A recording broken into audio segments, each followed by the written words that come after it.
Do you procrastinate? Sometimes. I'm a teacher, and when my students leave studying for an exam until the last possible moment, they pull an all-nighter in which they try to cram everything from the entire school year into their head the night before the exam. If you admit it, which you did, thank you, sir, like me, and you sometimes leave things to the last minute, then you have something in common with two of the greatest leaders, two of the greatest visionaries of the past 50 years, Nelson Mandela and Steve Jobs. You see, both of these men left things to the last minute. Now, how do I know this? Am I making this stuff up? Don't say no.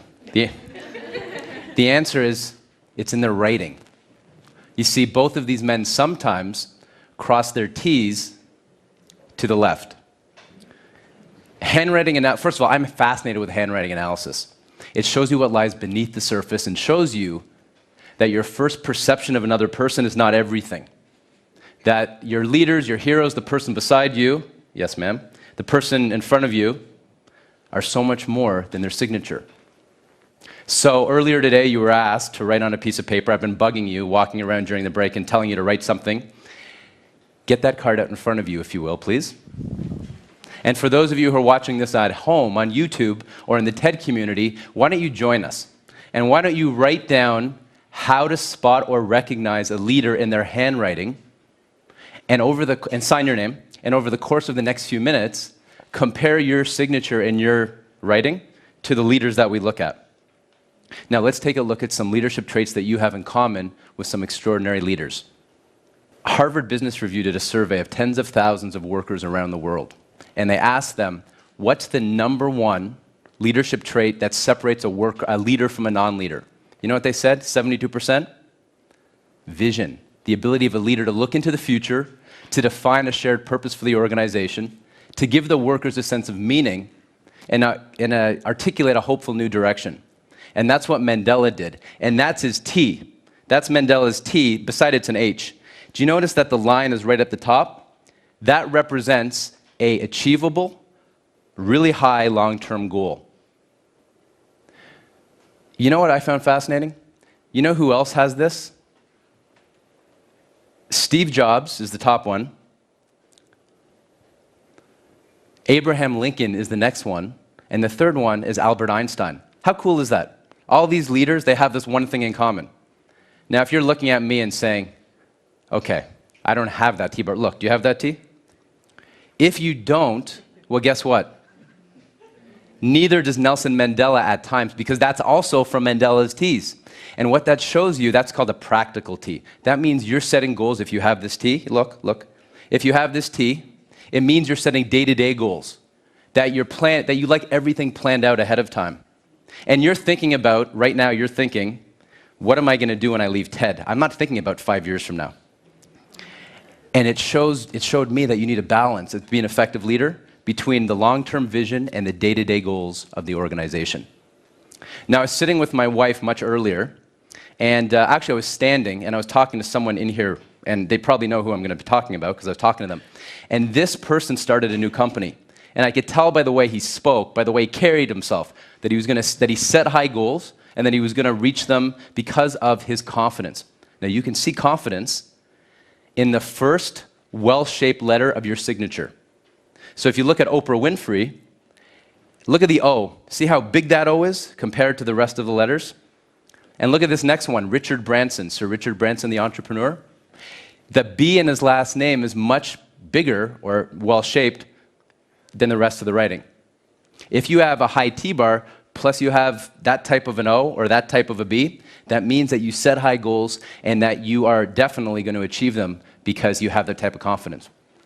Often with self-confidence, there's self-reliance.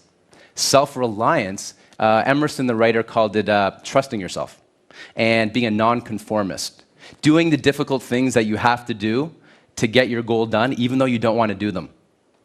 And self-reliance can be seen with a stroke under the name. If you have a stroke under your signature, that represents self-reliance, or it can be some kind of squiggly line. And this could be said for, that's Indra Nooyi, the CEO of Pepsi signature, who in 1979, while a student at Yale University, went for her first job, and she went in for the job, wearing a new suit that she paid for with that job, and she got rejected. And she said to her professor, what happened? And her professor said, the next job interview, be yourself. So she wore a sari in her second job interview, and she got the job. And what that taught her is always stay true to who you really are.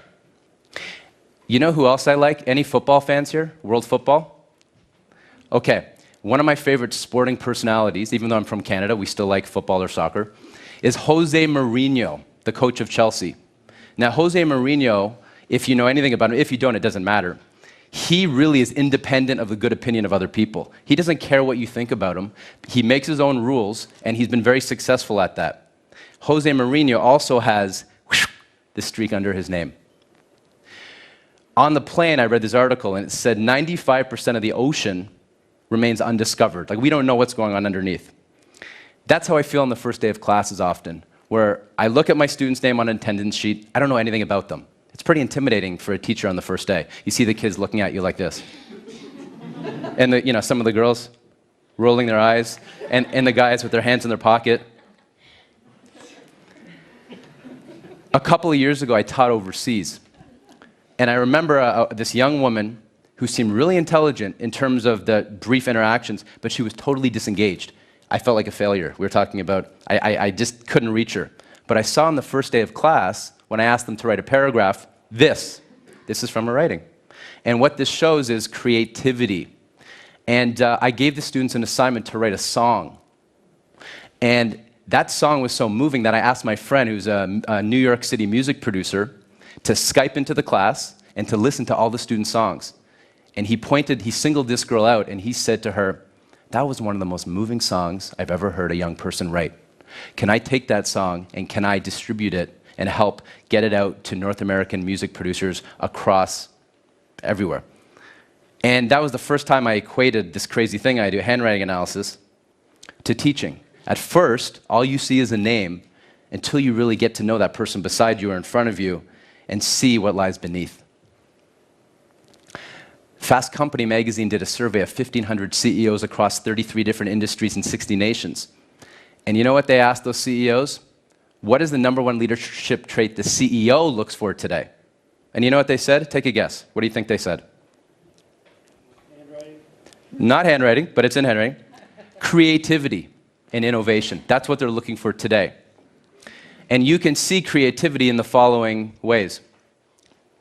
That's Walt Disney's first letter of his signature. That's a W. See those upper loops? If you have upper loops in your name, that represents abstract imagination. You're very good in generating ideas and really getting other people excited about them, if you really believe in them. Next one, Frida Kahlo, the artist, who is both a good artist and a writer. Again, look at the loops. John Lennon. That's the H in his first name and the L in his second name. Again, very good abstract ideas. Michael Jackson. Look at the J. Upper loop and the lower loop. I'm going to talk about the lower loop in a minute, because some of you will probably have that. Next. Now this one, this is Bono. This is Bono's lower loop. And if you have a lower loop, I think you have a lower loop, it's a creative problem solver. It means that you like to really create and build something. And if you have a combination of those, then you really have a kind of whole creative instinct or personality. What I found cool about this is, you see that under his name? Just go back. It says Dublin, which is where he's from. So he equates his creativity or his gift to the world with what he does for a living. Well, did I say that right? Yeah. He equates his creativity with where he's from. Now, you would expect the treasury, the head of the treasury of a country, who's in charge of billions of dollars, $14 billion a year to be exact, would have writing that looks like this. Now, this is analytical writing. For those of you who are involved in business in some way, that means when you have a shape like this at the bottom of your letters, especially the M's and N's, that represents analytical thinking. And if it's reverse, that represents you like to investigate deeply into a subject. You wouldn't expect it to look like this. Now, this is the actual handwriting, most of the signature of the Secretary-Treasurer of the United States, Jack Lew. Now, at first I thought, wow. I judged this. I said, that's crazy. But then I thought afterward, wait a second. Jack Lew is a he thinks outside the box. He's a creative problem solver. And in today's world in business, you need to be both an analytical thinker and a creative problem solver, like a Jack Lew, like a Steve Jobs, like a Richard Branson, like a Indra Nooyi. You have to have all those things. So then it made sense to me. All these are great, but if you don't have this last one, none of these matter. And that's integrity. Leaders who walk their talk, who live their highest truth. There's a story I really like about Gandhi, in which a mother took her young son to see Gandhi, walked a great distance, finally arrived, pushed through the throngs of people, and then said, she had her one moment with Gandhi, the one question, what would you ask Gandhi if you had one question? And she said, Gandhi, can you please tell my son to stop eating sugar? And Gandhi said, no, I cannot tell your son to stop eating sugar, but you can come back in 1 month. The mother was in shock. She was angry. How could Gandhi not approve her parenting? But she came back 1 month later. She pushed through the throngs of people. She saw the great leader one more time. And then this time, Gandhi recognized her and said, leaned down, embraced the boy's hand in his own and said, my child, you must stop eating sugar, for it will rot your teeth. Hugged the boy, turned him back toward the mother. And the mother was perplexed, but she said, Mahatma, why didn't you tell him that 1 month ago? And Gandhi said, well, 1 month ago I was still eating sugar.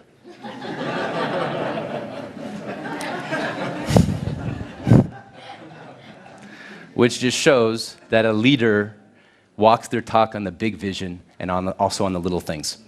Now you can see integrity or honesty and frankness in handwriting in the O's, the circle shapes. Check this out. The second O on the top, that's Gandhi's O. That means clarity of integrity. Or he's very honest. But look at the other one, the first one. There's a line through it from left to right, which represents secretiveness, a little private secretiveness. The bottom one is another leader we equate with magnanimous integrity, Mother Teresa. Now, what this showed me was our leaders are just as frail and vulnerable and human as all of us. And you can have these paradoxical traits within you and still lead with integrity. When I was 12 years old, and a few people asked me this, so now I'm going to tell you, how did I get involved in this? When I was 12 years old, I saw my mother do something extraordinary. I saw her analyze the handwriting of a famous hockey player of the Toronto Maple Leafs, our local hockey team. And I saw her do this again and again with strangers in restaurants and people that we would meet. I know that's a bit weird, you know, like, Mom, what are we doing today? Let's go analyze random people's handwriting. Every time she did it, though, I saw something fascinating. It gave people hope. It gave them a sense of something that lay dormant, that maybe they forgot about. And I'm going to do that right now on the spot. I'm going to analyze someone's handwriting that the TEDx team has put on my slide, and I'll be seeing it at the same time you are. On the spot, right now, I'm going to analyze their writing and tell them a few things that I think would make them a good leader. Okay, let's see it.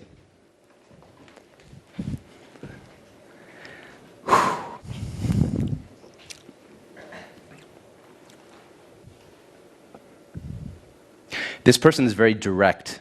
When you speak with them, they get right to the point.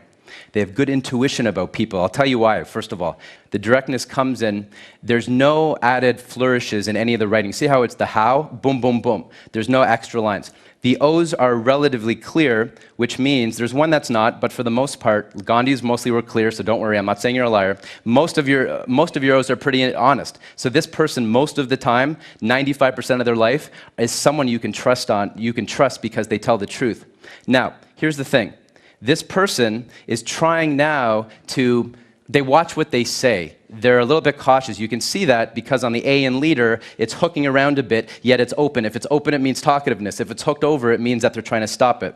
They have a dot on the I that's pretty pronounced. That means loyalty. That means someone pays close attention to detail. This is a person who's had some of the same friends their whole life, and that they don't let friends in easily, is that they really need to be trusted. Okay, their signature. Okay, that upper loop, that means more someone who has a deep grasp of any type of spiritual or abstract idea that they put their mind to. You see how it goes across like that? That's drive, that's energy, that's determination, yet a little bit of cautiousness. Who are you? Can you stand up? Okay, sir. Well, can I ask you, by the way, what do you do for a living? I'm in government finance. Government finance. Okay, so government finance. So government finance, you need to really get right to the point in terms of you're dealing with numbers, you need to have integrity, which you do clearly by this. You need to also deal with people without any type of unnecessary wordiness. They want no BS. They want you to get right to the point, and I see that in you. I also see you as a man who has a great deal of depth in terms of your spirituality. I think you're someone who's open to ideas and really grasping those ideas in your life. And you're loyal. You've had some of the same friends your whole life. I think you're someone who really, people who know you as a friend really count on you as a friend, and you're someone who they can talk to, they can listen to, but yet you only speak when you really have something to say, and those friends count on you and they listen to you and they get to know you. Thank you.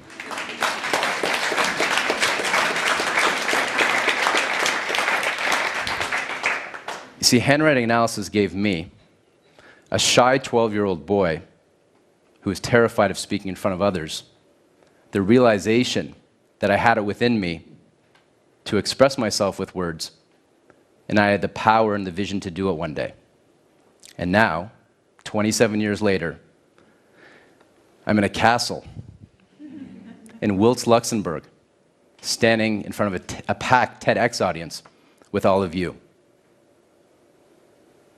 And that vision, that dream came true today. You see, hope is the word that you write of what you want your future to hold. It shows what exists when no one else does. No one can extinguish that passion without your permission. Strangers, it may be invisible to strangers, and maybe even invisible to yourself, but it's there. And it's here. I ask you, I plead with you to write more. It's not a lost art. To write down your vision, to write down your goals, to write down what inspires you, to write what you're grateful for, like Oprah does, and Richard Branson, and Sheryl Sandberg, and Jose Mourinho, and Gandhi. They all wrote down what inspired them in their life in a journal. And I ask you one more thing, which is cross your T-bars high and create a vision that inspires you, and underline your name, and be proud of who you are, and be true to your own path. Look at your writing. All you have to do is look at your writing. You all have the power to lead. All you have to do is look inside yourself. Thank you.